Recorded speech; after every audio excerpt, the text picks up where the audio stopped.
Mauricio, y ya lo veo como el instituto.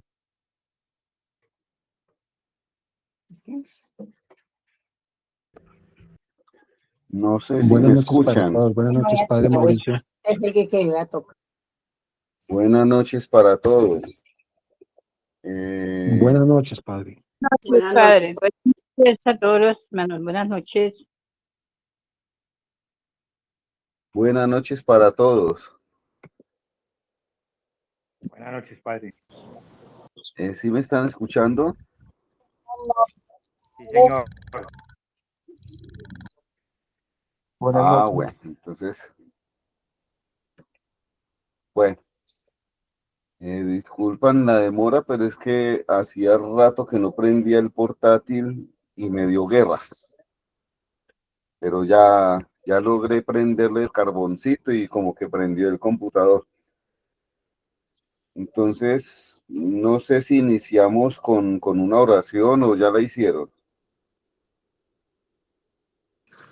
No, no, señor. Estábamos escuchando un audio que estaba escuchando a Leidita ya desde Buga y nos lo reprodujo a todos. Entonces iniciamos con la oración, padre. ¿Algún voluntario o la inicio yo?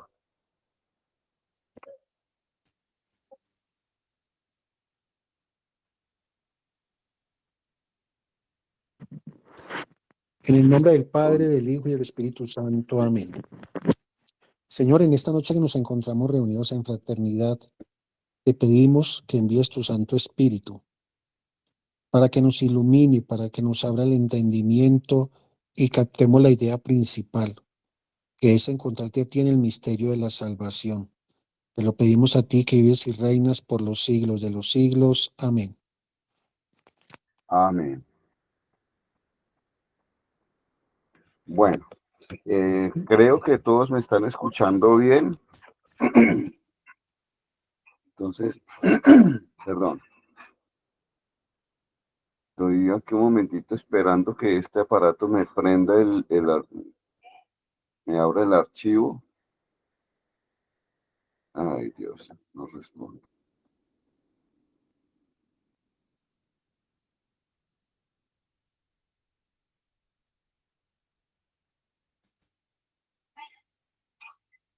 Bueno, hoy vamos a ver un poquito, a recordar más bien un poquito acerca de lo que es la exégesis. Entonces, como vamos a recordar, vamos a mirar de pronto algunas diapositivas que la mayoría de nosotros, pues la vimos ya hace un poco más de 4 años, cuando iniciamos en 21, 22, 23, 24, cuando iniciamos en 1900, en el 2021, perdón, cuando iniciamos en el 2021, tuvimos 4 charlas acerca de exégesis. Y esas charlas, pues las vamos ay, no se me bloquee. Un momentico, por favor. Esto está muy lento.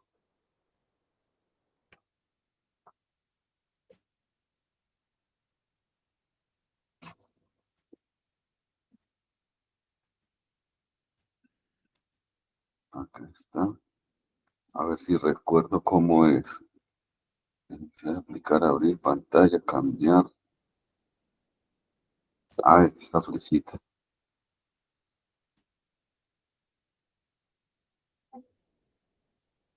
Ventana. Toda la pantalla. Compartir.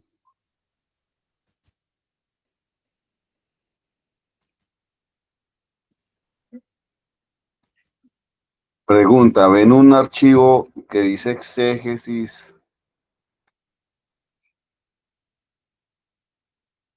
Estoy compartiendo pantalla. ¿Están viendo lo que estoy presentando?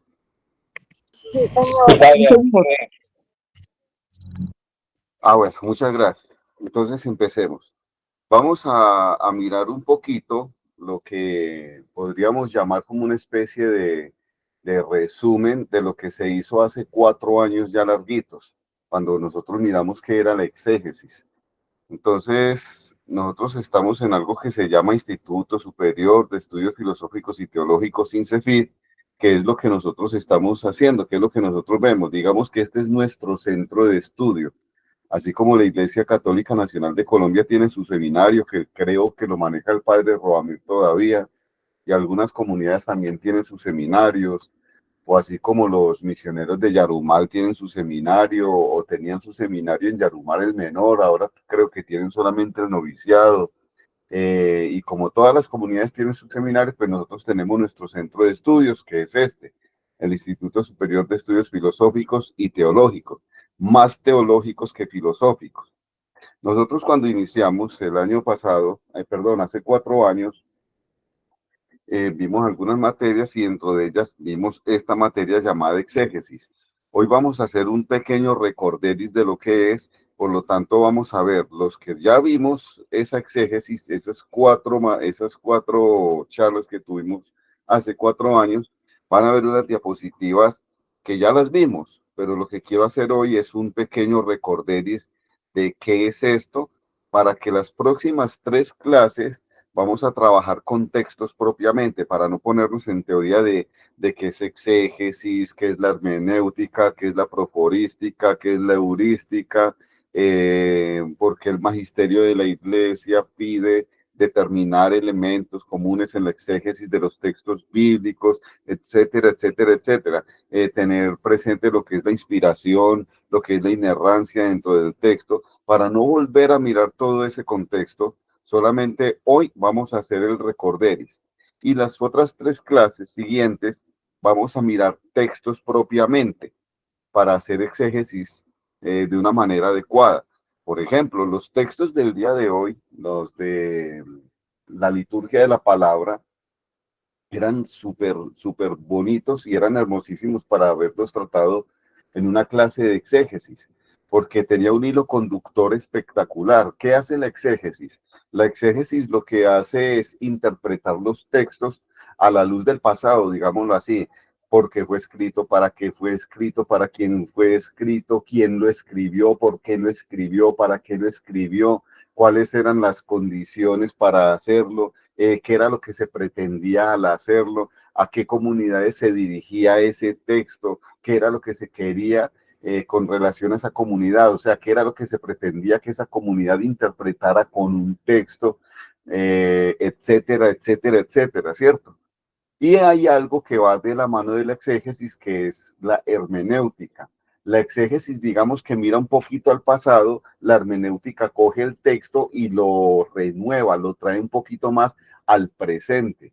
Por ejemplo, en las lecturas del día de hoy, nosotros hablábamos de esta mujer que era pidiendo a grito entero al Señor de rodillas e incluso obligó a sus doncellas que también tiraran rodillas, digámoslo así, pidiéndole al Señor que no la abandonara. Y luego en el Evangelio, pues Jesús decía sencillamente, si ustedes que son malos, ¿cómo es que decía? Si ustedes que son malos, mi Padre les da cosas buenas, perdón, si ustedes que son malos dan cosas buenas a sus hijos, imagínense mi Padre, o sea, Dios que no les dará a ustedes. Entonces, de un lado, la mujer que pide, de otro lado, el Señor que dice, si ustedes piden, mi Padre les va a dar y les va a dar cosas muy buenas. Y de otro lado, el Salmo que agradecía, porque decía, Señor, es que yo te invoqué y usted me escuchó, usted estuvo ahí. Entonces la mujer que llama, la mujer que invoca, la mujer que es escuchada y el Señor que responde y le dice, te voy a dar cosas buenas. Entonces digamos que esto que estoy diciendo acá sí, muy resumido de lo que fue la liturgia de la palabra en el día de hoy, eso podría ser un ejercicio exegético bonito a la luz del texto pasado y trayéndolo desde la hermenéutica como un texto para el presente, para que la palabra que es antigua se renueve y sea completamente nueva. O sea, voces del pasado que traen un mensaje completamente nuevo en el aquí y en el ahora, en el presente para cada uno de nosotros. Entonces, ¿y qué es la exégesis? Vamos a mirar algunas ideas porque estos son pequeñas ideas. Cada imagen de la diapositiva son pequeñas ideas como para tener eso, idea de qué es la exégesis. Entonces, Hermenéutica y exégesis bíblica tienen por tarea la interpretación de los textos bíblicos, al igual que determinar el sentido de ellos, y de esta manera cumplen con su objetivo de mostrar la palabra de Dios como mensaje de salvación para todos los seres humanos.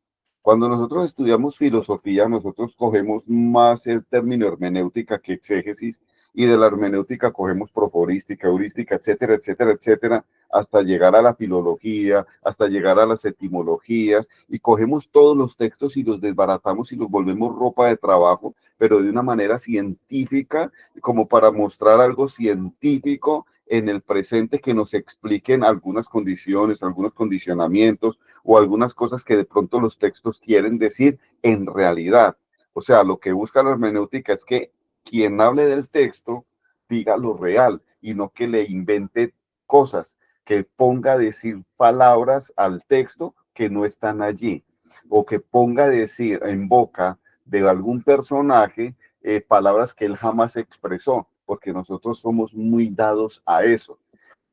Hay unos comentarios bíblicos, menciono algunos. Está, por ejemplo, siglo XXI, está, por ejemplo, el comentario bíblico de la Casa de la Biblia, están los comentarios de San Jerónimo, está el Ancora Bible, que es completamente en inglés, está el comentario latinoamericano. Hay muchos comentarios bíblicos, y ahí es cuando uno se da cuenta que la hermenéutica tiene toda la razón, y también el ejercicio exegético.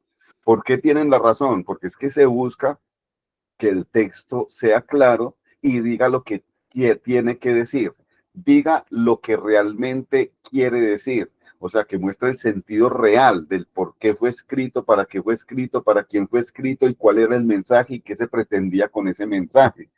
Eso es lo que buscan estas ciencias. Y cuando uno coge los comentarios, se da cuenta que hermenéutica y exégesis tienen toda la razón. ¿Por qué? Porque nosotros cogemos un texto, X texto, por ejemplo, un texto del Apocalipsis, por decir algo.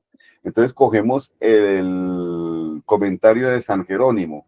Es excesivamente técnico, es excesivamente pegado a la ciencia. Entonces coge término por término, y además de que coge por término en el idioma original, en el idioma, sea en hebreo, sea en griego o sea en latín, en el idioma que haya cogido el texto para hacerle el estudio. Entonces coge término por término y busca la interpretación de cada término y complica un poquito la vida.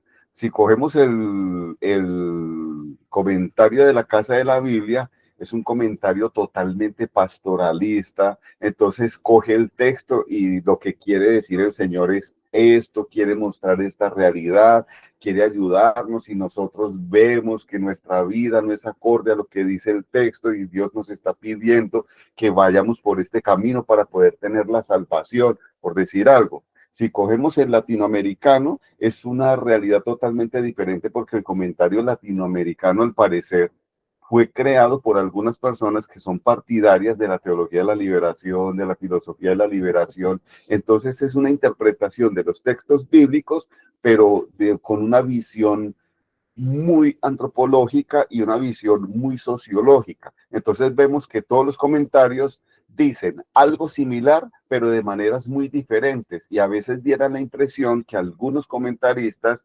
hacen que el texto diga cosas que realmente no están allí, mientras que la exégesis y la hermenéutica quiere ser concreta y quiere que siempre se muestre o se dé a conocer lo que es, tal cual es, lo real, ¿cierto? Bueno, la exégesis es el arte de explicar e interpretar los textos bíblicos. Aquí algunas diferencias. La hermenéutica busca encontrar el sentido de esos textos para nosotros hoy. O sea, la exégesis se queda mirando el pasado. La hermenéutica se queda mirando el pasado, pero lo actualiza y lo trae al presente. Acá dice, la exégesis busca circunstancias que condicionan el sentido que tenía en el momento de su producción un texto, mientras que la hermenéutica mira lo que es capaz de decir el texto en condiciones completamente nuevas. Entonces miremos acá un pequeño ejemplo. Cojamos este texto.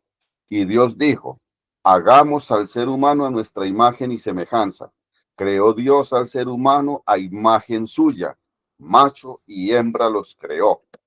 Yo creo que este texto le debe encantar a Monseñor Guillermo Pacheco. Esto es del Génesis capítulo 1, un pequeño resumen de los versos 26 al 27. Entonces acá pues yo los subrayé, les puse algunos colorcitos.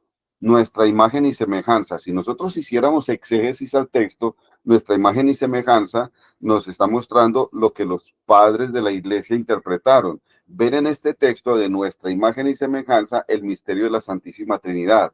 Y Dios dijo, escuchen, y Dios dijo, hagamos al ser humano a nuestra imagen, entonces ese nuestra es plural. Entonces no está hablando Dios solamente, está hablando el Padre, está hablando el Hijo y está hablando el Espíritu Santo. Por eso los padres de la iglesia lo vieron como el misterio de la Santísima Trinidad, que está desde la creación de todo. La Trinidad estuvo allí presente, estuvo el Padre, estuvo el Hijo y estuvo el Espíritu Santo. Y por eso se dice que Jesús es coexistente con el Padre, que estuvo en la creación, que el Espíritu Santo aleteaba sobre las aguas en la creación, etcétera. Miremos el otro pedacito. Creó Dios al ser humano a imagen suya. Entonces, creó Dios al ser humano a imagen suya. Esto explica los antropomorfismos bíblicos. Entonces, Adán y Eva estaban caminando por el paraíso y el Señor se les aparecía y charlaba con ellos y caminaba con ellos y hablaba con ellos y había una coloquialidad interesante. Eran amigos, eran los mejores amigos, eran sus hijos, eran su creación y él para ellos era su padre. Y entonces luego cuando se llegó el pecado, Adán y Eva se sintieron desnudos y llegó el Señor y no se quisieron dejar ver del Señor porque tenían vergüenza, sentían miedo, sentían vergüenza porque se estaban desnudos. Sin embargo, se estaban dirigiendo a alguien que ellos podían ver. Entonces Dios tenía categorías completamente humanas. De ahí el término antropomorfismo, ¿cierto? ¿Por qué? Porque Dios era un hombre, Dios era de pronto, no sé si alto o barbado, pero era como un hombre, tenía pies, tenía manos, caminaba con ellos por el Edén, ¿cierto? Bueno, la otra parte, macho y hembra los creó, macho y hembra los creó. Entonces, hombre y mujer fueron creados bajo circunstancias especiales. El hombre es creado a partir de la tierra, y entonces se presenta a Dios como el alfarero que modeló y dio a la criatura su ruaj, su espíritu. Entonces, macho y hembra los creó. El verbo baraj, que es crear. Entonces el Señor cogió la tierra y como el alfarero simplemente fue modelando poco a poco, modeló de la tierra, hizo al hombre, lo sopló, le dio el hálito de vida, o sea, el ruaj, le dio el espíritu, digámoslo así, y el hombre apareció. Entonces el Señor lo creó y le dio la vida, es su creación. Y del hombre, de su costilla, saca la mujer. Entonces ahí está Adamá, que es salido de la tierra, y está Isha, que es Eva, que es salida de la costilla del hombre. Al fin y al cabo, los dos son tierra. Eso sería como la exégesis del texto. Entonces nos estamos quedando en nuestra imagen y semejanza, la explicación. Macho y hembra los creó, su explicación. Creó Dios al ser humano a imagen suya, su explicación, pero son explicaciones que se quedaron en el pasado. Creó Dios al ser humano a imagen suya, ¿cierto? Entonces está el misterio de la Santísima Trinidad, pero allí en el pasado, allá estaban en el pasado. Creó Dios al ser humano a imagen suya, explica los antropomorfismos. Entonces estamos hablando del paseo porque el Señor caminaba con ellos, caminaba con Adán y con Eva. Macho y hembra los creó, los hizo el Señor. Él los creó en ese momento concreto. Fue Él el que los hizo, incluso le dio el ruaj, el hálito de vida. Y en ese momento el Señor los creó. Estamos hablando como de una especie de historia en el tiempo. Entonces la exégesis interpreta el texto así, mientras que la hermenéutica, como para ver un poquito la diferencia con la exégesis, es bien diferente.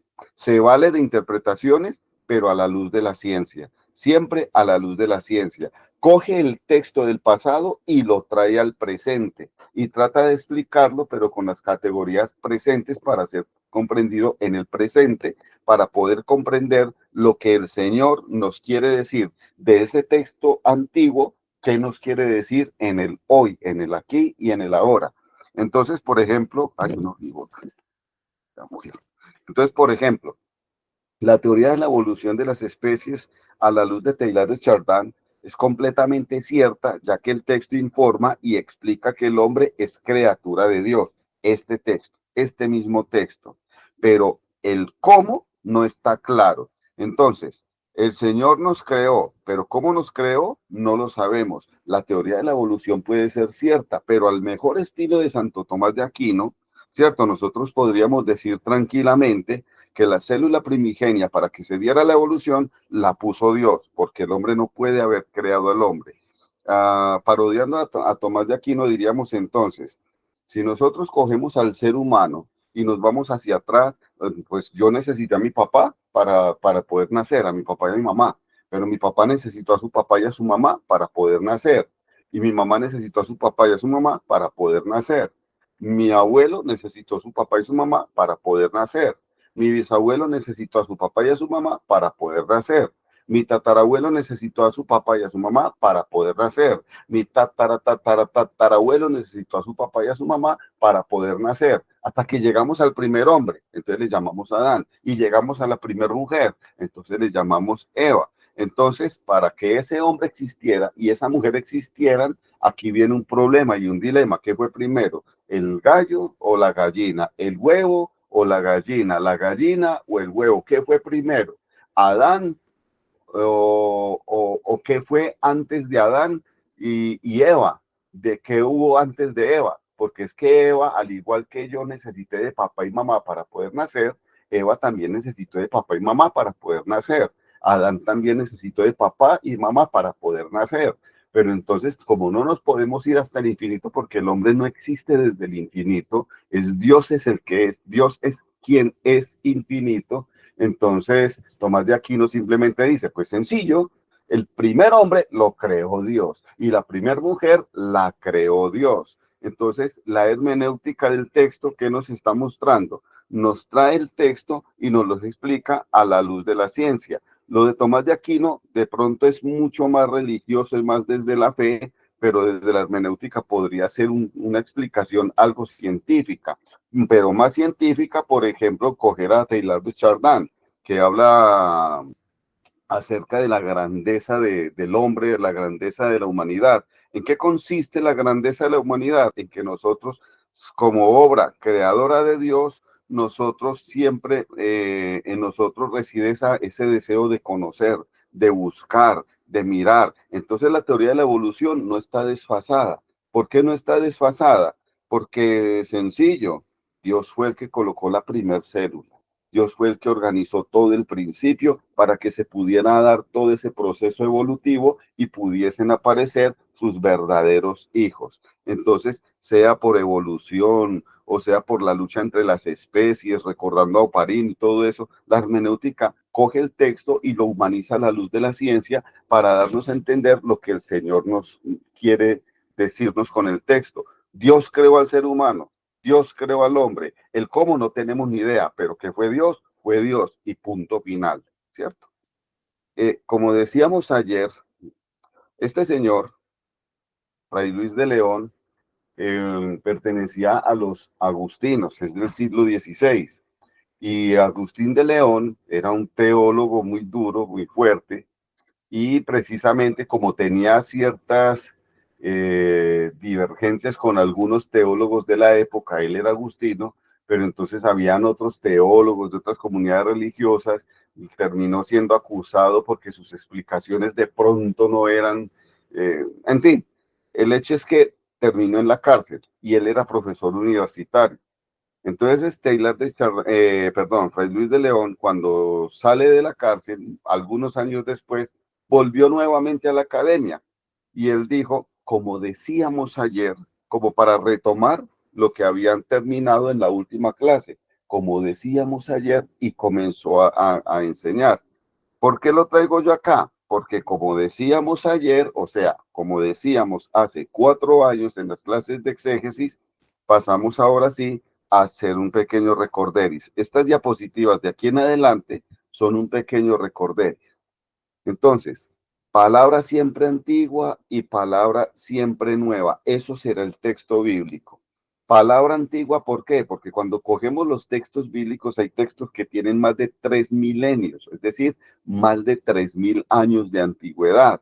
hay textos que no tienen tantos años, pero de todas maneras son antiguos. Si cogemos, por ejemplo, el Evangelio de San Juan, el Evangelio de Lucas, si cogemos los Hechos de los Apóstoles o las cartas paulinas, pues no estamos hablando de textos que tengan 200 años, estamos hablando de textos que tienen casi 2 milenios, 1900 años, 1840 años, etcétera, ¿cierto? Entonces es palabra antigua, pero es palabra siempre nueva, porque a la luz de la exégesis y a la luz de la hermenéutica traen un mensaje completamente nuevo para nosotros hoy. Es decir, la palabra de Dios es la misma ayer que hoy. La palabra de Dios es un mensaje para sus hijos en el ayer, pero es un mensaje para sus hijos en el hoy.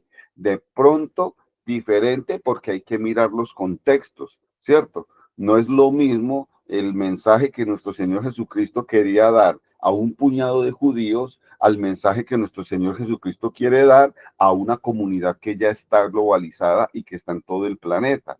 Entonces es una palabra antigua que tiene su mensaje para nosotros hoy, por eso es que es nueva. La exégesis junto con la hermenéutica develan, descubren y tratan de resolver estos interrogantes. ¿Qué significa realmente lo que estoy leyendo? Si cojo el texto del Génesis, si cojo un texto del Éxodo, si cojo un texto del Nuevo Testamento, el que sea, ¿qué significa lo que estoy leyendo? ¿Qué significa lo que leo del Antiguo Testamento o qué significa lo que leo en el Nuevo Testamento? ¿Cuándo fue escrito? ¿Por quién y para qué? ¿Cómo me puede hablar? ¿Cómo me pueden hablar palabras que fueron escritas hace tantos años y sobre todo sabiendo que fueron escritas en un idioma completamente diferente al nuestro? Por ejemplo, si nosotros cogemos el arameo, sabemos que el arameo tiene, no recuerdo, creo que son 449 palabras nada más. O sea, el idioma arameo son 449 palabras. Por eso es que cuando uno está en estudios teológicos, lo primero que le dicen a uno, ¿quiere aprender otro idioma? Aprenda arameo. Usted se lo aprende en una semana. ¿Por qué razón? Porque si usted tiene una mnemotecnia buena, una capacidad de recordar, de memorizar, usted aprende un idioma en una semana. ¿Cuál? El arameo. ¿Por qué razón? Son 449 palabras y nada más. Ya el hebreo es una construcción diferente, tiene muchísimas más palabras, es un idioma un poco más elaborado. El griego, pues con mayor razón, muchísimo más elaborado aún. Y el latín, excesivamente más elaborado porque es un idioma un poco más moderno. ¿Sí? Es un poco más moderno, pero resulta que el texto bíblico fue escrito en arameo, fue escrito en hebreo, fue escrito en griego y fue escrito en latín. Y de ahí las diferentes versiones de la Biblia que nosotros tenemos. No sé si ustedes recuerdan, por ejemplo, la Septuaginta o esa Biblia llamada Nácar Colunga, que es tan complicada en el momento de leer. Entonces, hay un ejercicio muy bonito para responder estos interrogantes. Entonces, por ejemplo, ¿cómo me pueden hablar palabras que fueron escritas hace tantos años? Hay un ejercicio muy hermoso que de pronto no sea exégesis ni sea hermenéutica, pero que nos ayuda a comprender la palabra del pasado y traerla hacia el presente. ¿Qué me quiere decir Dios a través de esos textos?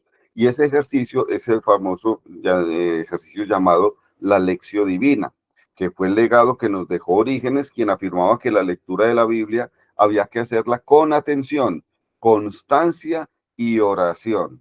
A propósito de Orígenes, pues sí, hay que hacerla con atención, con constancia, con oración, pero no tomándola de una manera completamente literal y fundamentalista, porque entonces terminamos haciendo lo que él hizo.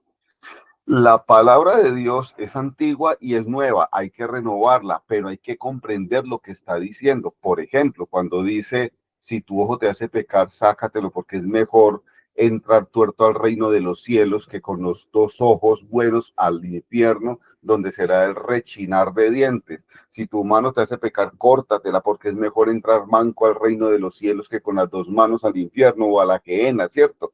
Hay que mirar muy bien esos textos, no con literalidad, sino tratando de explicar lo que Dios realmente nos quiere decir, porque si llegamos a una literalidad completa de la palabra, entonces terminamos lo que hizo Orígenes, que como le gustaban tanto las chicas, les gustaban tanto las mujeres, y como su gran pecado era ese, porque le encantaban las mujeres, los bajos instintos, la concupiscencia, entonces terminó castrándose él mismo, y por esa razón es que él no es santo, por esa razón es que la iglesia no lo ha querido subir a los altares. ¿Por qué nunca lo van a subir? Porque él cometió un pecado grande contra sí mismo, él se automutiló, y nosotros no tenemos el derecho para hacer eso porque somos criaturas de Dios, e incluso lo que yo soy, lo que yo tengo con mi cuerpo, eso es de Dios y yo no lo puedo alterar, ¿cierto? La exégesis hace nuevo el mensaje antiguo y tiene en cuenta lo que es la inspiración, o sea, la inspiración divina, como el Señor cogió a los agiógrafos, a los amanuenses y les inspiraba para que ellos fueran escribiendo, y también exégesis y hermenéutica tienen en cuenta la inerrancia. ¿Y cuál es la inerrancia? Que no hay error. No hay error en lo que está escrito. ¿Por qué no hay error? Porque no es palabra humana, es palabra de Dios. Aquí hay un texto muy común, que ya lo habíamos visto hace 4 años, como para explicar un poquitico esto de la exégesis. ¿Qué hace la exégesis? Tratar de mostrar el texto realmente, tal cual es lo que quiere decir. Entonces nosotros cogemos un texto y dice, Señor muerto, esta tarde llegamos, ¿cierto? Señor muerto, esta tarde llegamos. Entonces eso como que no tiene coherencia. ¿Cómo así que Señor muerto? Hay alguien que se llama muerto y le estamos diciendo que esta tarde vamos a llegar. Pero si nosotros leemos Señor muerto, esta tarde llegamos, quedamos perdidos. Pero si ponemos, por ejemplo, los signos de puntuación en otros lugares diferentes, por ejemplo, Señor, coma, muerto está, coma, tarde llegamos. Entonces, Señor, muerto está, tarde llegamos. Si vemos el texto escrito, es exactamente el mismo. Señor, muerto está, tarde llegamos. Ah, Señor, muerto está, tarde llegamos. Lo que está escrito es exactamente lo mismo, pero entonces el sentido de lo que estamos diciendo es completamente diferente. A nosotros hoy nos ayudan los signos de puntuación, pero en el pasado era un poquito más complicado, ¿cierto? Entonces, cuando nosotros leemos, Señor muerto, esta tarde llegamos, y leemos, Señor, muerto está, tarde llegamos, vemos que las palabras son exactamente las mismas, la cantidad de las palabras son exactamente las mismas, el significado de la palabra es el mismo. El muerto está muerto, el Señor es alguien al que se están dirigiendo y con respeto, ¿cierto? Pero el sentido de las frases son completamente diferentes. Y lo que hace la exégesis es eso, mirar el sentido real. Y lo que hace la hermenéutica, ya lo dijimos, es, además de mirar el sentido real, traerlo y actualizarlo al presente. Para hacer exégesis, entonces nosotros, ¿qué necesitamos? Necesitamos 3 cositas. La primera, una traducción. La segunda, interpretación. Y la tercera, una actualización. Entonces, llamaremos traducción el hacer comprensible para nosotros un texto que no fue escrito en nuestro idioma. Recordemos que la Biblia fue escrita en hebreo, arameo, en griego y en latín, ¿cierto? Entonces, es hacer comprensible para nosotros un texto que no fue escrito en nuestro idioma. Llamaremos interpretar el explicar lo que el autor quiso decir a los oyentes de su tiempo, pero al mismo tiempo vamos a actualizar. ¿A qué llamamos actualizar? Es el tratar de explicar el significado que tiene ese texto antiguo para nosotros hoy. Miremos, por ejemplo, este texto que hay ahí abajo. Ahí dice, Bereshit, Baraj Elohim, et Hashamayim bet Haares. Al principio creó Dios los cielos y la tierra. Usualmente lo encontramos así. Al principio creó Dios los cielos y la tierra. Entonces, miremos acá. Si nosotros miramos traducción, en el principio creó Dios los cielos y la tierra. Cuando nosotros miramos Dios, en el texto hebreo está escrito así, como aparece acá en esta imagencita. Dice Elohim. Y resulta que Elohim es el plural de él. ¿Por qué? Porque Abraham cuando llamaba a Dios le llamaba él. Y cuando él llegó, cuando él salió de Ur de Caldea y cuando llegó a lo que llamaríamos entonces, en principio, digámoslo así, como parte de la tierra prometida, parte de la heredad que el Señor le iba a dar, y cuando llega Abraham y se encuentra con un montón de personas que también llamaban a Dios, él, él, él es el de arriba, mirando hacia arriba, es él, no es el sol, no es la luna, es él, no es el firmamento, no son los astros, es él, no son los planetas ni los satélites, es él. ¿Quién es él? Es el que está allá arriba, que creó todo lo que está aquí abajo. Y lo que está aquí abajo incluye los planetas, el universo, la tierra, y me incluye a mí también. Él es el que es superior a todo, y él, que es uno y solamente uno, fue el que creó todo esto.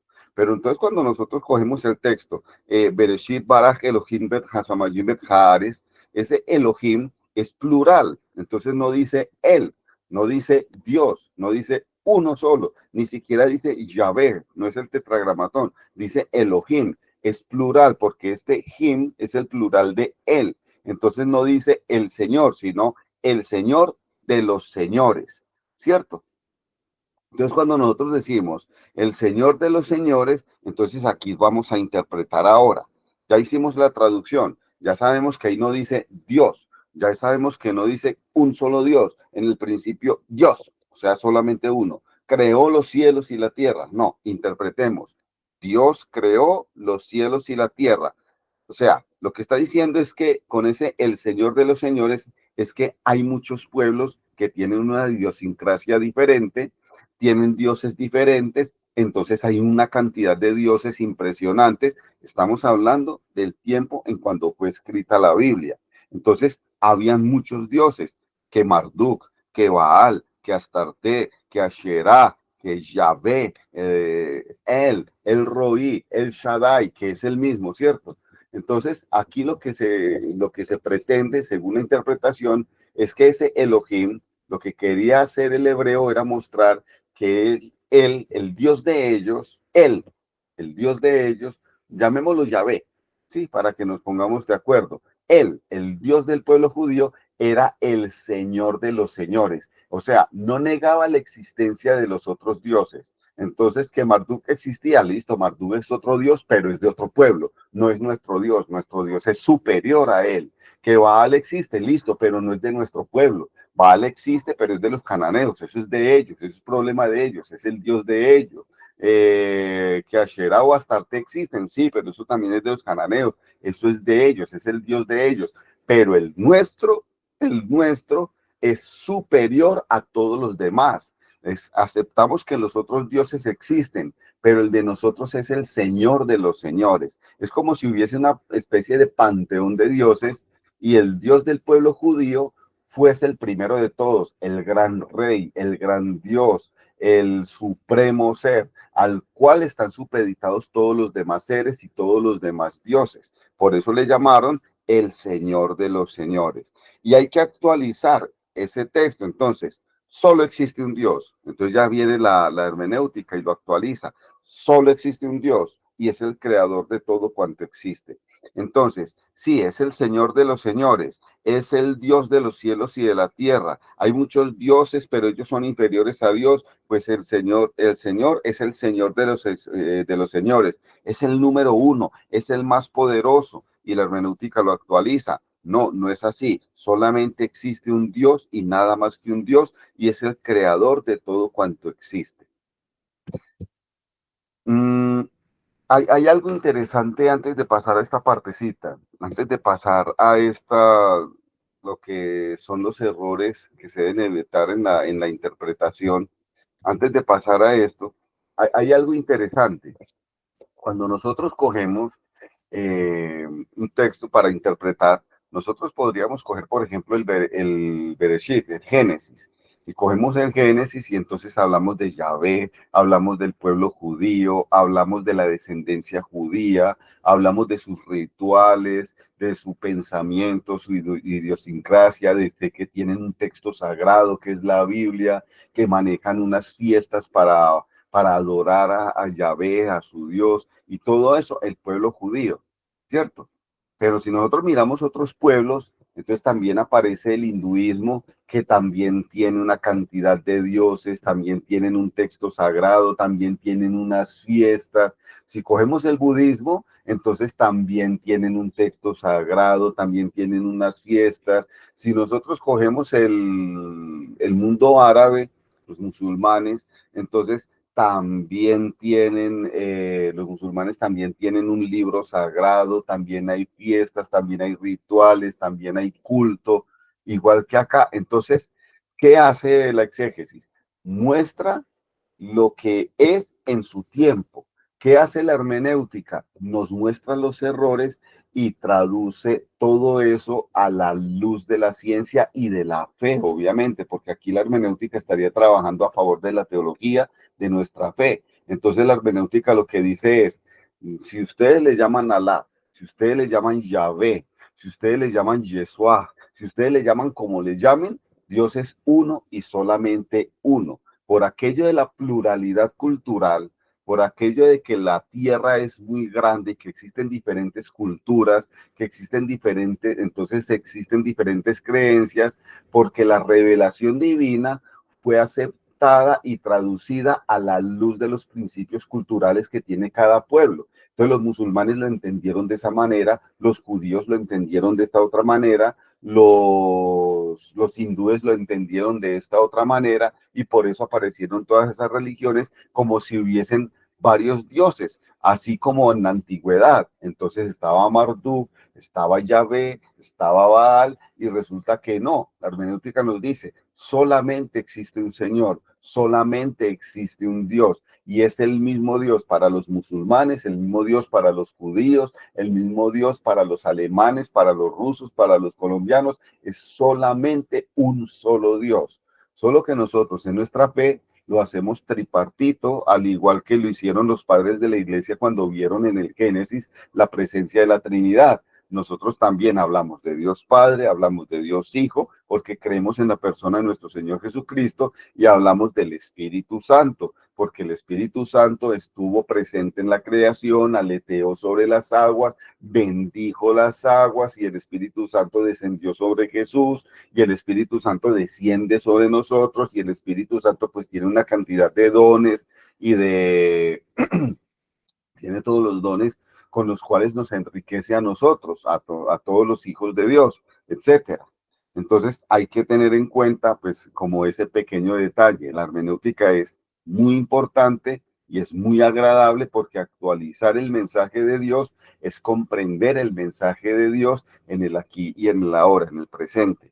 La iglesia, de su lado, el magisterio de la iglesia, también ha querido mirar un poquito esta parte de lo que es la interpretación del texto bíblico, y en la Constitución Dogmática de Verbum dice lo siguiente: Dios habla en la escritura por medio de hombres y en lenguaje humano. Eso es muy importante tenerlo en cuenta, ¿cierto? Y por lo tanto, el intérprete de la escritura, para conocer lo que Dios quiso comunicarnos, debe estudiar con atención lo que los autores querían decir y lo que Dios quería dar a conocer con dichas palabras. Es como la parte humana, la parte agradable, la parte científica y la parte bonita del magisterio de la iglesia. Uno, reconoce que fue escrita por hombres. Dos, que fue escrita en lenguaje humano. Tres, fue escrita en lenguaje humano, fue escrita por hombres, pero inspirados por Dios. Cuatro, como son inspirados por Dios, no existe posibilidad de error alguno, que es lo que nosotros llamamos como inerrancia. Y cinco, si nosotros vamos a coger el texto, pues no podemos obligar al texto a decir cosas que no son. Por lo tanto, hay que estudiar muy bien, con mucha atención, lo que dice la parte final acá. Estudiar con atención lo que los autores querían decir y lo que Dios quería dar a conocer con las palabras que expresó mediante esos autores. Entonces, hay una necesidad grande, muy grande.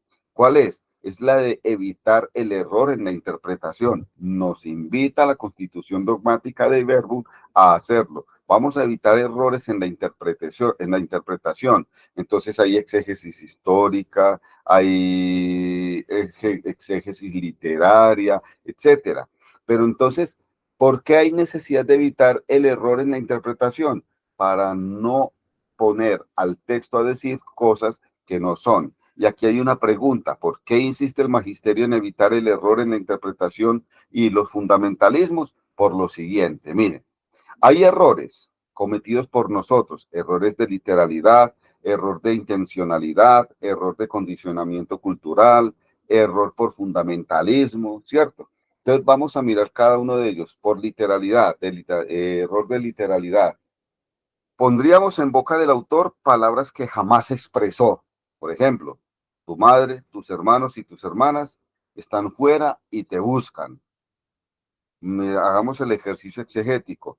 No se trata de hermanos de sangre, pues sus hermanos y hermanas son todos los que hacen la voluntad del Padre. Entonces no hay que coger del texto completamente literal, sino que hay que traducirlo, ¿cierto? Tú eres hermano de Jesús, sin embargo naciste 2000 después de él. Jesús nació hace casi 2000 años, tú naciste en este momento y tú eres hermano de Jesús, tú eres hijo del Padre. Pero resulta que el texto dice: tu madre, tus hermanos y tus hermanas están fuera y te buscan. Si nosotros cogemos el texto de manera literal, entonces Jesús tuvo madre, que sí la tuvo, y tuvo hermanos y tuvo hermanas que estaban ahí, y esos son sus hermanos y esas son sus hermanas. El resto es resto del pueblo, no son hermanos de Jesús. Por lo tanto, nosotros tampoco seríamos hermanos de Jesús. Entonces, el magisterio de la iglesia nos dice: hay que evitar esos errores, porque no se trata de hermanos de sangre, todos somos hermanos en Cristo Jesús, por lo tanto todos somos hermanos de Cristo Jesús. Luego Jesús tiene miles, perdón, sí, miles de millones de seres humanos han nacido en la tierra y todos somos hermanos en Cristo Jesús, luego todos somos hermanos de Jesús. Entonces miremos que hay que evitar esa parte de la literalidad y recordemos lo que decíamos de Orígenes, que cogió el texto literal, entonces mejor me castro porque prefiero entrar sin pipí, sin bolitas al reino de los cielos que entrar completico al reino de los infiernos a que se me quemen allá, ¿cierto?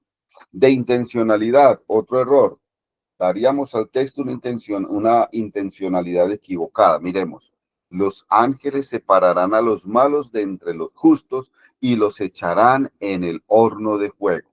Entonces aquí, esta intención no es tratar de generar temor, haciendo el ejercicio exegético. Si nosotros cogemos desde la literalidad, ay caramba, entonces si yo soy malo me voy a ir para el infierno porque me van a echar allá. Entonces, caramba, qué miedo, Dios mío, por favor, qué miedo. Dios, tú eres un Dios sádico, al mejor estilo de François Bajon. Dios, tú eres un Dios sádico, qué barbaridad, porque nos vas a echar al horno, nos vamos a quemar, nos vamos a calcinar. Pero ¿quién es capaz de ser santo en un mundo donde es casi imposible ser santo? Porque nosotros somos débiles y cometemos muchísimos pecados.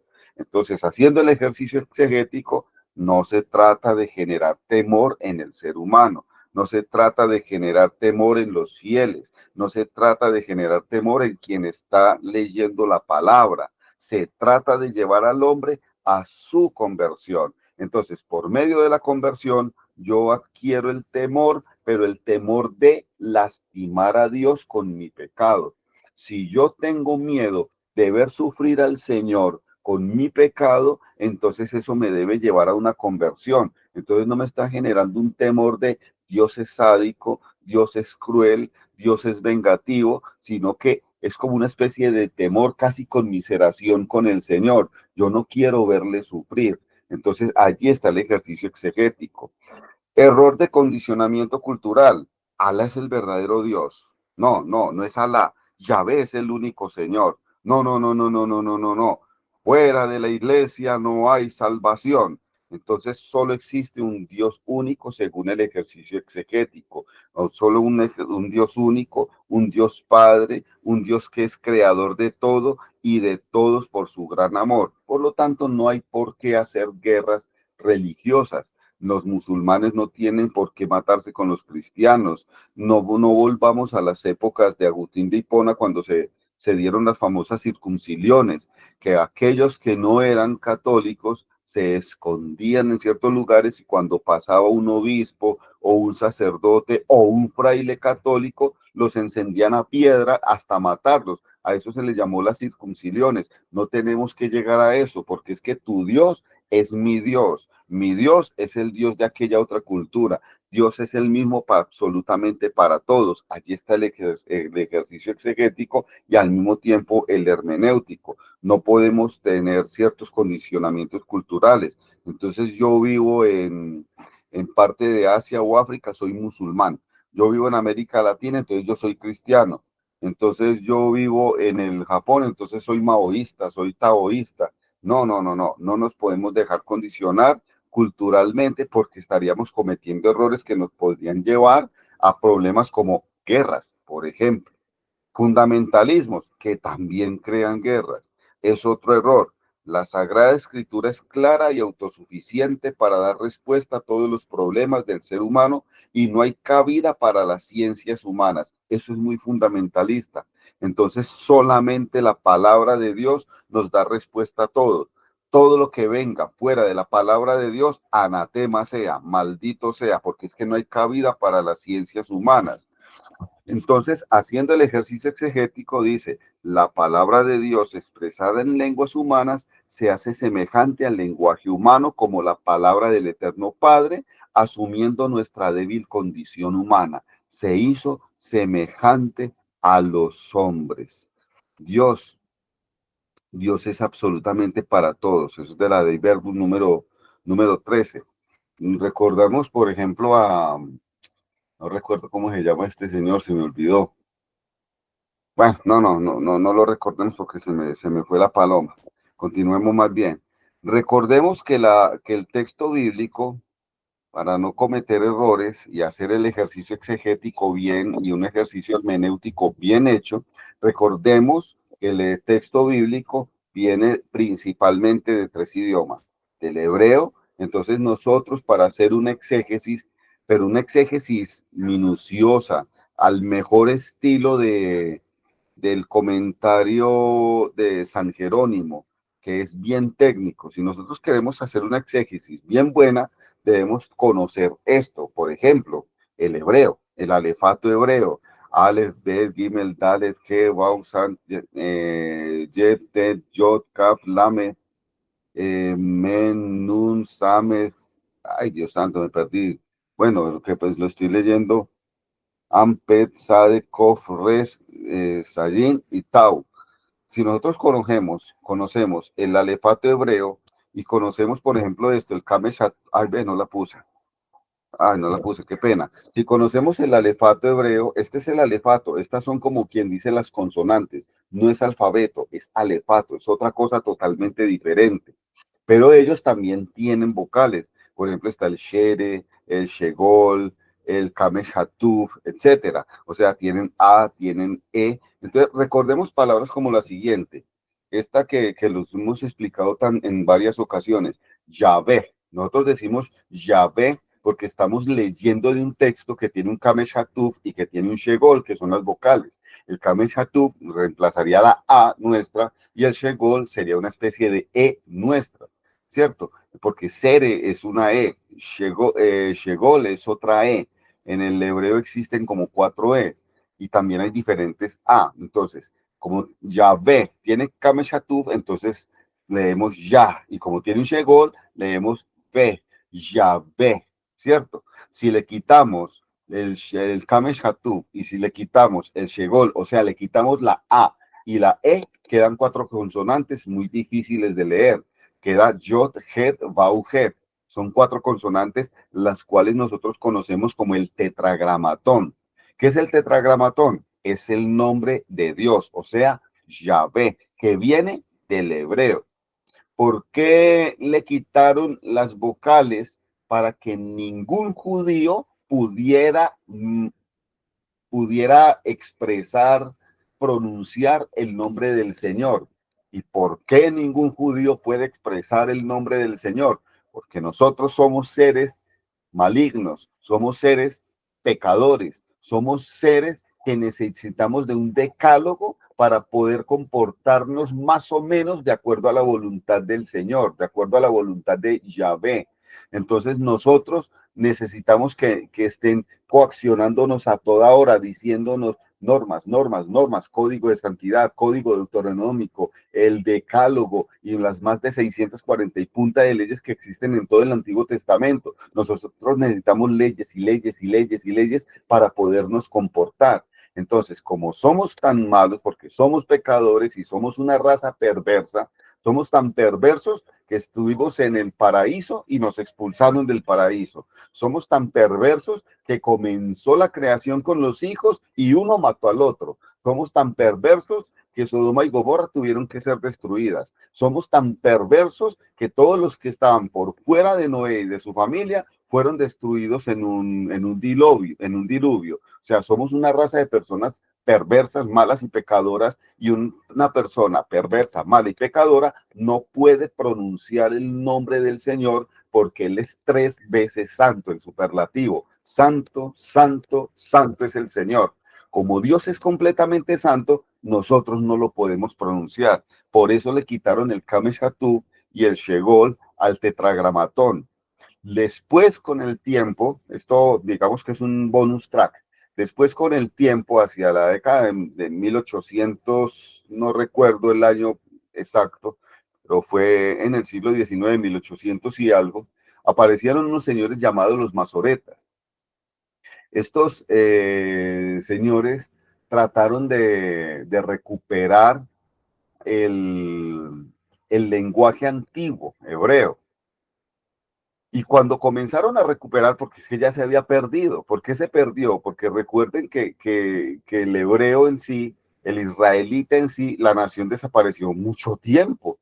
Entonces recordemos a Tiglat-Pileser, recordemos por ejemplo a Nabucodonosor. Entonces no estamos hablando de los años 700 y punta y 589 antes de Cristo, que desaparece Israel como nación por completo y se fueron a la diáspora total y se regaron por todo el mundo.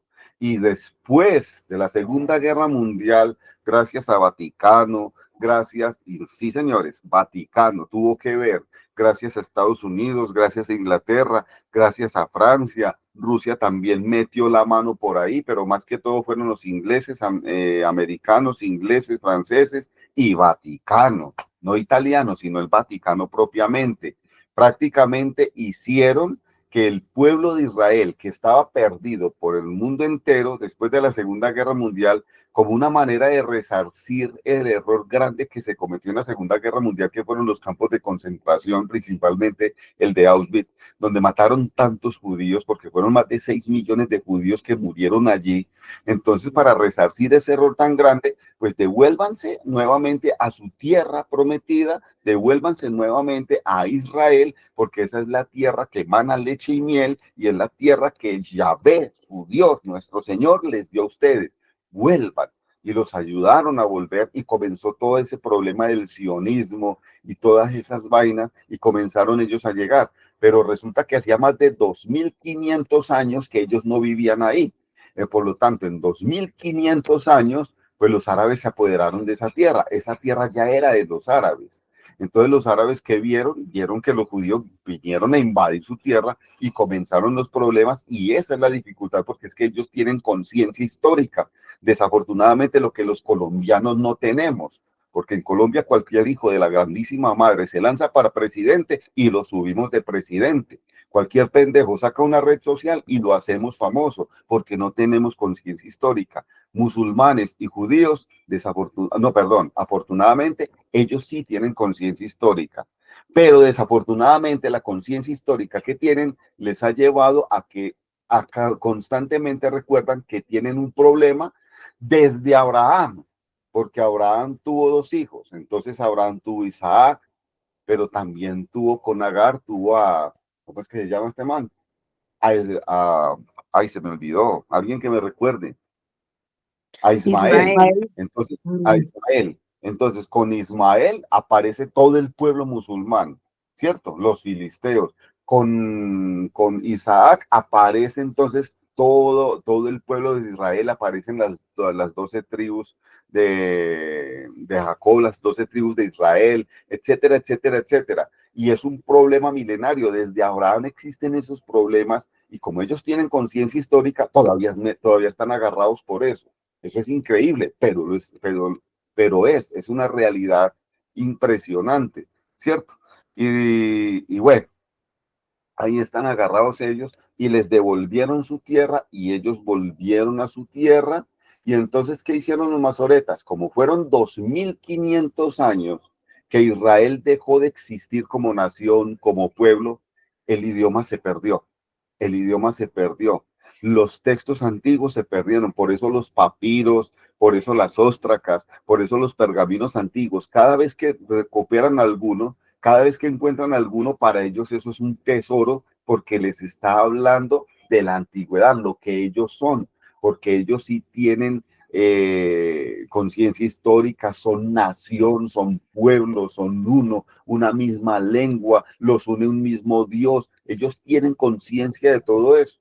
Entonces, ¿qué hicieron los masoretas? Comenzaron a coger esos textos y lo que hicieron fue poner vocales para darle sentido a los textos. Y ahí hubo un error, que donde iba el Kamesh Hatuf en el tetragramatón pusieron el Shegol, y donde iba el Shegol pusieron el Kamesh Hatuf. Entonces ya no decían Yahvé, sino Yevá. Traducción, Jehová. Por lo tanto, la palabra Jehová es el producto de un error en la traducción de un texto. Por eso es que en la Universidad Pontificia Javeriana y en la Uniagustiniana explican, y lo explican así literal: Jehová como Dios no existe, ni ha existido jamás, porque Jehová apareció por el error en una traducción, por el error al tratar de recuperar un idioma que se había perdido. Porque el hebreo actual es muy, pero muy diferente al hebreo antiguo. Igual que nosotros, si nosotros cogemos el español de 1500, 1400 y algo, el castellano es muy diferente a cómo lo hablamos nosotros hoy. Las construcciones gramaticales son completamente diferentes. Pero lo que sí exige la exégesis y lo que exige la hermenéutica es que nosotros tenemos que conocer esos idiomas, ¿cierto? Entonces aquí está el hebreo bíblico. El griego, entonces, esto es griego, alfa, beta, gamma, delta, epsilon, sigma, eta, zeta, iota, kappa, lambda, mini, xi, omicron, pi, rho, sigma, tau, ipsilon, phi, psi, phi, y psi y omega. Aquí está el alfabeto griego. Este sí es alfabeto propiamente. De aquí vienen muchas palabras para nosotros. Aquí tenemos algunos ejemplos. Por ejemplo, anthropos, que es el hombre; theos, que es Dios; logos, la palabra; zoe, la vida; Jesús, Yeshua, Jesús, el Hijo de Dios; cosmos, el universo propiamente; ágape, que es el compartir en el amor, etcétera, etcétera, etcétera. Aquí tenemos algunas palabras. Entonces fue escrito en hebreo, fue escrito en griego, y finalmente el Imperio Romano nos impuso el latín y también la Biblia fue traducida al latín. Entonces digamos que son los tres idiomas bíblicos: hebreo, griego y latín. También hay algunas palabras en arameo, ¿cierto? Y entonces, estas lenguas o estos idiomas son los que nosotros conocemos como las lenguas muertas. Son de suma importancia al hacer ejercicio exegético y al hacer ejercicio hermenéutico, pero desde la ciencia. Porque una exégesis nosotros la podemos hacer como lo que yo les decía con la liturgia de la palabra del día de hoy. Una petición de una mujer que es escuchada por el Señor, y el Señor que nos recuerda, si nosotros que somos malos damos cosas buenas a los hijos, imagínense a esa mujer que está pidiendo qué cosas buenas dará Dios, qué nos dará el Señor a nosotros. Y por eso es que nosotros en el Salmo decíamos: gracias Señor, gracias, porque es que yo te invoqué, yo te llamé, yo clamé a ti y tú me escuchaste, ¿cierto? Esa es una exégesis pastoralista. Es una exégesis parenética para dar un excursus al pueblo de Dios, o sea, para hacer una homilía. Es una exégesis sencilla, pero cuando nosotros hablamos de una exégesis seria y de una hermenéutica seria, entonces nosotros debemos coger textos de latín comparar con textos en griego y comparar con textos en hebreo para hacer una especie de sinopsis. Solo que esa sinopsis sería más bien en textos del Antiguo Testamento, en hebreo y en griego porque hubo traducción, y griego y latín porque hubo traducción de los textos del Nuevo Testamento. Es como para hacer una especie de sinopsis, al igual que los evangelios. Nosotros, ¿por qué se llaman sinópticos? Porque Lucas, Mateo y Marcos traen casi el mismo contenido y parece que tomaron de una misma fuente que nosotros le hemos llamado la fuente Q. Y parece que también hubo otra fuente diferente a la fuente Q, de donde tomaron ellos algunos versos de nuestro Señor Jesucristo y algunos hechos, los cuales nosotros llamamos milagros. Y por eso les llamamos sinopsis, porque los cogemos, ponemos el Lucas acá, Mateo acá y Marcos acá.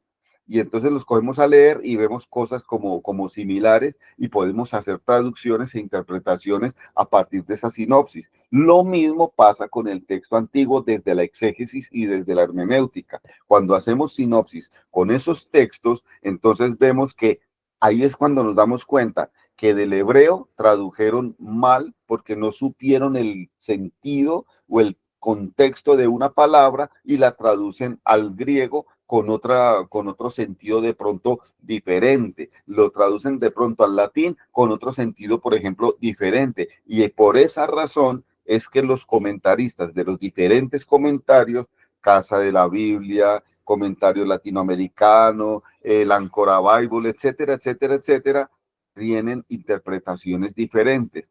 Casi el mismo sentido, pero interpretaciones diferentes. Bueno, algunos escritores cuando transcribían un texto, son algunas cositas como para tener en consideración. Algunos escritores cuando transcribían un texto agregaban o eliminaban partes de este. ¿Qué quiero decir con eso? Cuando el libro del Génesis en realidad es una construcción de diferentes textos, es decir, no hubo un geógrafo, no hubo un amanuense que se sentó y escribió todo el Génesis de largo hasta finalizar. No, el Génesis tiene textos que tienen incluso hasta más de 150 años de edad de diferencia entre una parte y otra. El más claro ejemplo de ello es, por ejemplo, el capítulo 1 y el capítulo 2, que son dos textos de la creación y uno es ya vista, el otro parte de, el uno es, a ver, el uno es muy campesino, ¿cierto? Y el otro es un texto completamente sacerdotal. Mientras que el uno habla de una manera campesina, rudimentaria, toda la creación, el otro que es sacerdotal es completamente elaborado y es diferente.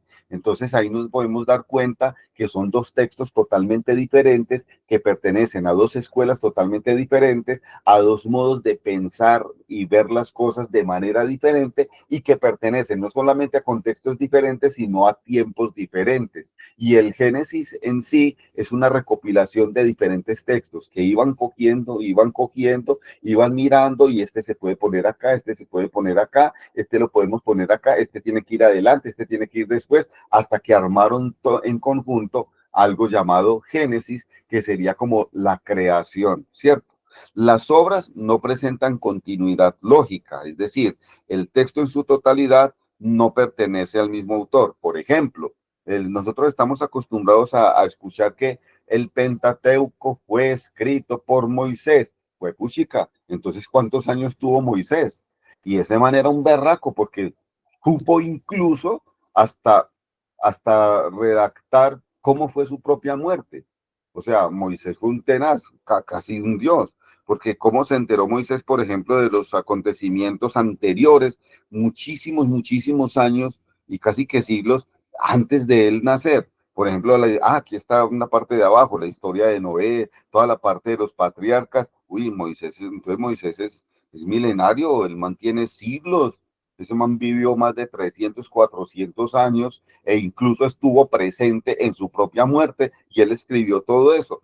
No, las obras, los textos pertenecen a diferentes autores y es simplemente una recopilación con los cuales crearon la Torá o el Pentateuco. No todos los autores son los autores del texto. Ejemplo, Moisés no pudo redactar su propia muerte, que es lo que estábamos diciendo. El Pentateuco no pertenece a un solo autor. ¿Quiénes lo escribieron? ¿Por qué se da por autor a Moisés? Son preguntas interesantes para ir respondiendo poco a poco. Y al traducir la Torá del hebreo al griego, se dividió en 5 partes porque era demasiado grande, o sea, por su extensión. Era un texto demasiado grande. Entonces, cuando se traduce al griego, ¿qué se hace? Se miran las partes y se dice, bueno, un momentico, esta parte habla de esto, esta de esto, esta de esto, esta de esto y esta de otra cosa totalmente diferente. Entonces vamos a dividirla porque está muy largo y porque hablan cosas diferentes. Entonces quedó así. Génesis, porque describe los orígenes del cosmos, la humanidad y el pueblo de Israel. Empieza toda nuestra historia de la salvación, ¿cierto? Éxodo, porque relata la salida de Israel de la esclavitud de Egipto. Levítico, porque contiene las instrucciones para los sacerdotes y levitas durante el culto. Números, porque comienza con los números obtenidos por Moisés luego del censo del pueblo. En los números hay muchos censos, especialmente para la parte militar, para darse cuenta qué era lo que tenía el pueblo, con qué contaba el pueblo, con cuántos hombres contaba el pueblo, y teniendo ese conocimiento, saber si podían hacerle la guerra, por ejemplo, a los filisteos, a los benjaminitas, etcétera. El Deuteronomio, porque contiene el segundo grupo de leyes que Moisés habría entregado al pueblo poco antes de su muerte. Entonces, al momento de hacer la traducción de la Torá al griego, vieron todas estas diferencias, lo dividieron y aparecieron esos 5 textos.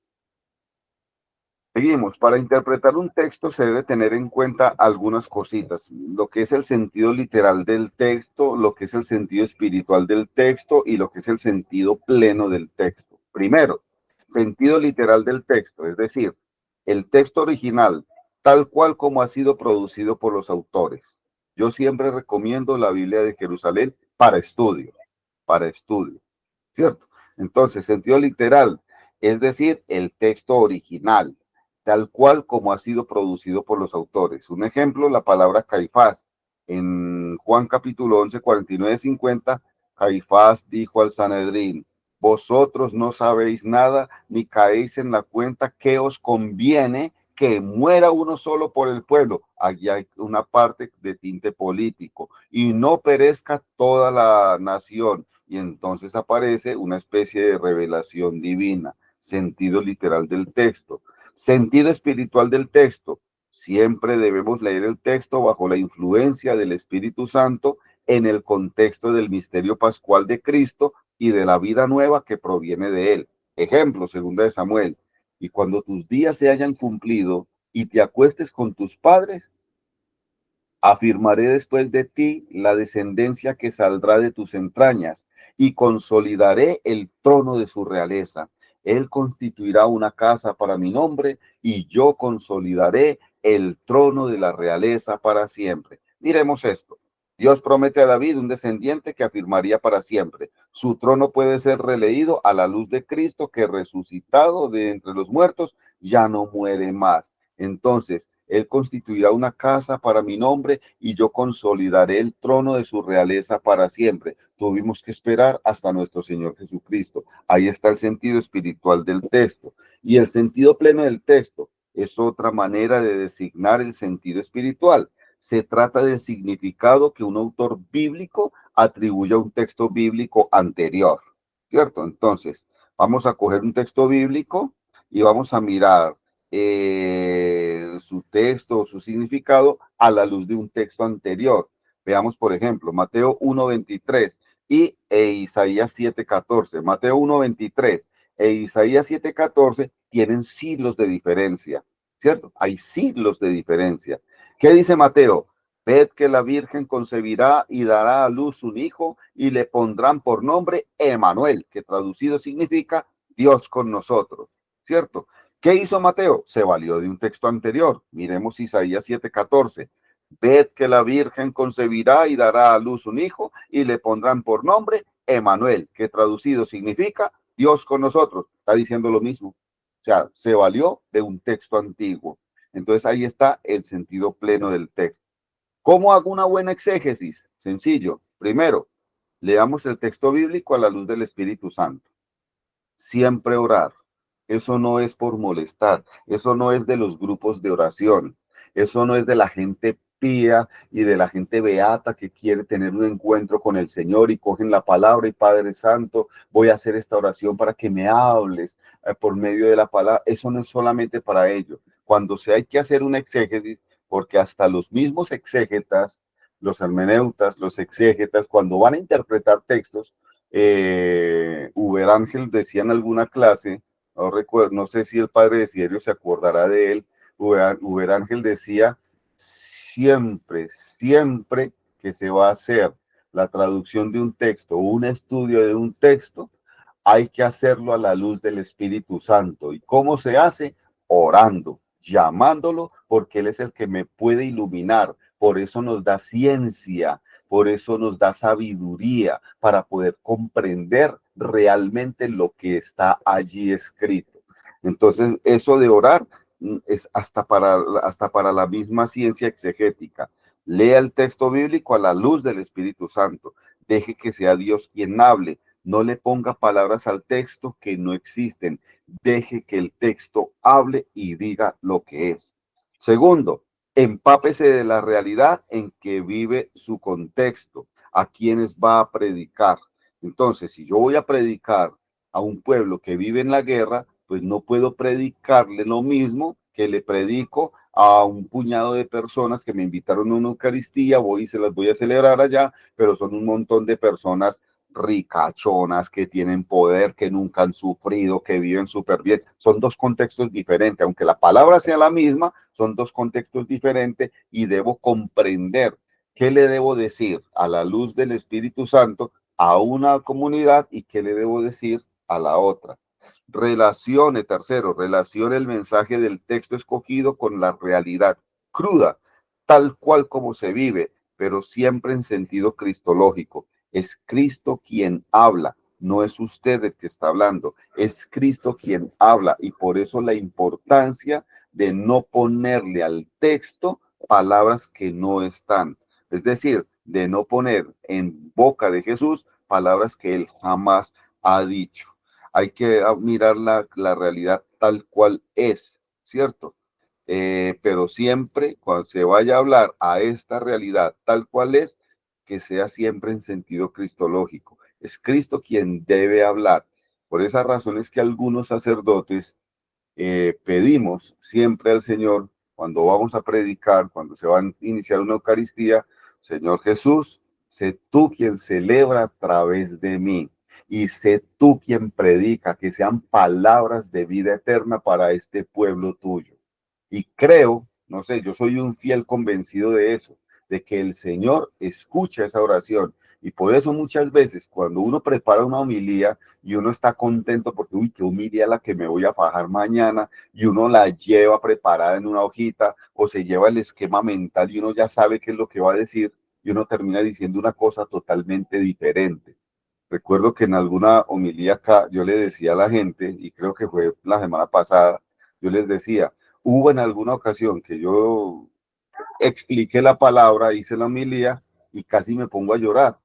¿Por qué? Porque preparé la homilía y dije una cosa totalmente diferente a lo que había preparado, y lo que dije totalmente diferente resultó que me caía todo a mí. Todo me cayó a mí, o sea, fue una homilía para mí. Y como me cayó a mí, pues me sentí interpelado por el Señor y casi me pongo a berrear ahí. Eso fue tremendo para mí. Entonces hay que permitir que Cristo Jesús sea quien hable. Cuarto, lo que no le gusta casi a nadie, estudie, hermano, estudie y estudie. Estudiar es bueno, estudiar es muy bueno, es muy agradable. Lea. ¿Quiere saber? Lea. ¿Quiere conocer? Lea. ¿Quiere tener facilidad de palabra? ¿Quiere poder hablar de alguna cosa y de otra y de otra y de otra? Lea. Si usted no se empapa, pues no va a tener cultura general, no tiene nada de qué hablar. Por eso es que nosotros no necesitamos sacerdotes que vendan chito, maní y caramelo y se monten en los buses a cantar guitarra. Sí, son hijos de Dios, sí, merecen ser sacerdotes también, pero tienen que estar preparados porque estamos trabajando con los signos de los tiempos. Estamos en un tiempo muy difícil, muy complicado, y hay que estar preparado para poder llevar la palabra de Dios porque la gente ya no come cuento. Y tercero, ay carajo, hágase amigo de la lección divina, de la lectura divina. Eso es un ejercicio que nosotros hacíamos cuando estábamos en el seminario y después de que salimos del seminario, como que se nos olvida. Y se nos olvida la lección divina, se nos olvida el oficio de lectura, se nos olvidan las laudes, se nos olvida la sexta, la tercia, la nona, se nos olvidan las vísperas, las completas, y a veces, más patético aún, hasta se nos olvida el Santo Rosario.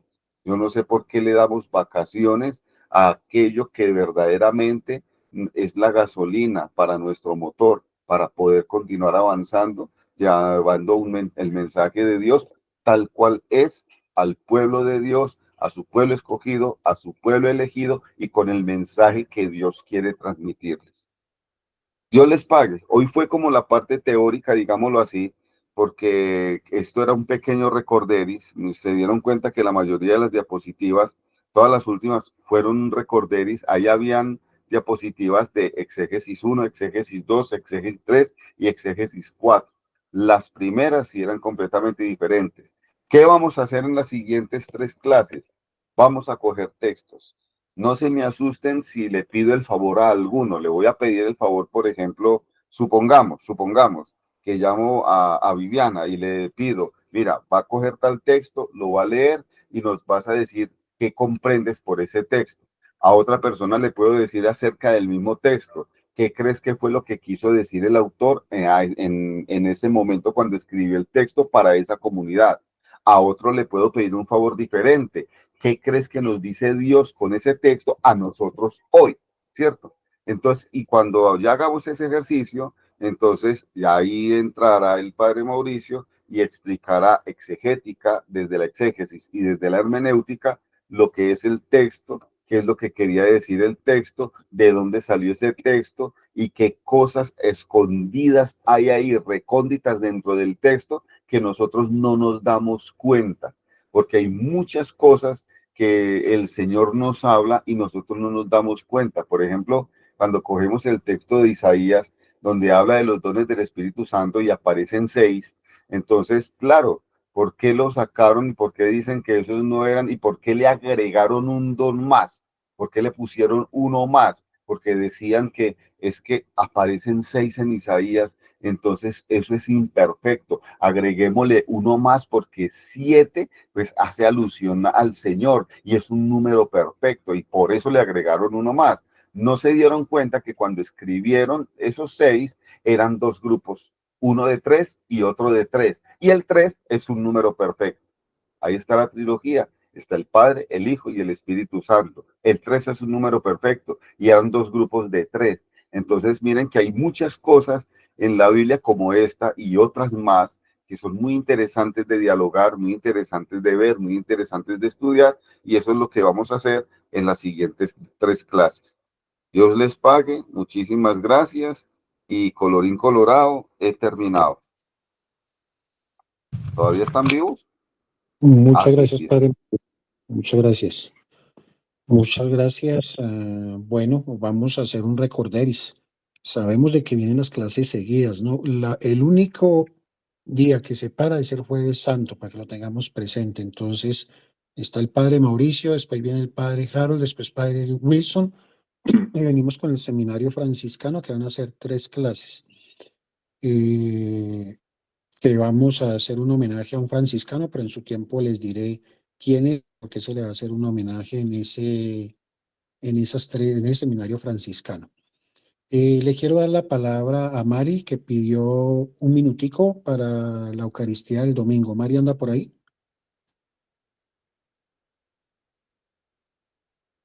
Niña Mari, allá en Pereira, Dos Quebradas. Sí, padre, estoy acá. Medio dormida, pero estoy. Vale, vale. Para los hermanos de Pereira, sí. ¿Aló, padre? ¿Me escucha? Sí, sí, sí. Tiene la palabra, Mari, por favor.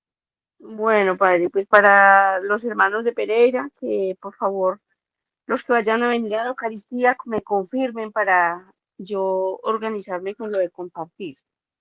Que me confirmen el viernes o mañana o el sábado, cuando puedan, pues para yo organizarme también. Listo, niña Mari, muchas gracias. Entonces ahí quedó la razón para que por favor le confirmen a ella, ya que la transmisión de la Eucaristía del domingo es de la casa de ella. ¿Va a decir algo más, Mari, que levantó la mano? Sí. ¿O se le fue? No, señor, se me levanta sola. Ah, bueno, listo. Bueno, no les voy a quitar más tiempo porque creo que estaba muy interesante ese recorderis de la exégesis que nos trasladó a los comienzos. Esos fueron nuestros comienzos cuando se terminó de trabajar con el instituto y recuerda uno muchas cosas importantes e interesantes. No sé si alguno querrá complementar algo, tiene alguna pregunta antes de cerrar o quedó todo claro.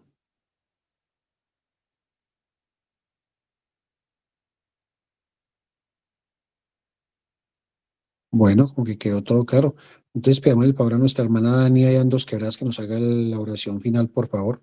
Y nos vemos dentro de 8 días, 7:30. Buenas noches, hermanos. Que Dios me los bendiga. Hoy nos ponemos en modo de oración. Amado Dios y Padre de los cielos, te damos gracias porque hemos recibido hoy eh, un recorderis, pero cada día es nuevo lo que aprendemos. Gracias por refrescarnos un poco la memoria y por cada día enseñarnos cómo debemos de aprender de tu palabra, cómo debemos de glosar, de investigar y hay mucho conocimiento. Gracias por estos momentos, gracias por tus hijos que se disponen y sacan su tiempo para preparar, para orar y para que tu Santo Espíritu los inspire para luego entregárnoslo a nosotros. Padre, gracias por este día tan bello. Gracias por la vida, la salud, el alimento. Gracias por tu cuidado especial que has tenido para con todos nosotros. Amado Padre, hoy nos presentamos delante de ti para pedir tu santa bendición, para pedir que nos cobijes como la gallina cobija a sus polluelos, que nos regales esa paz y que nos regales el sueño y el descanso, porque eso dice tu palabra, que tú, al amado, tú le darás el sueño. Por eso pedimos que hoy también te acuerdes de los necesitados, de los tristes, de los desamparados, de los que no tienen abrigo, de aquellos que sufren y padecen en alguna circunstancia, para que llegue el alivio a ellos. Y así, unidos todos, te damos tu santa bendición para irnos a descansar. Te damos gracias en el nombre precioso de tu Hijo amado Jesús. Amén. Padre, nos regala su bendición.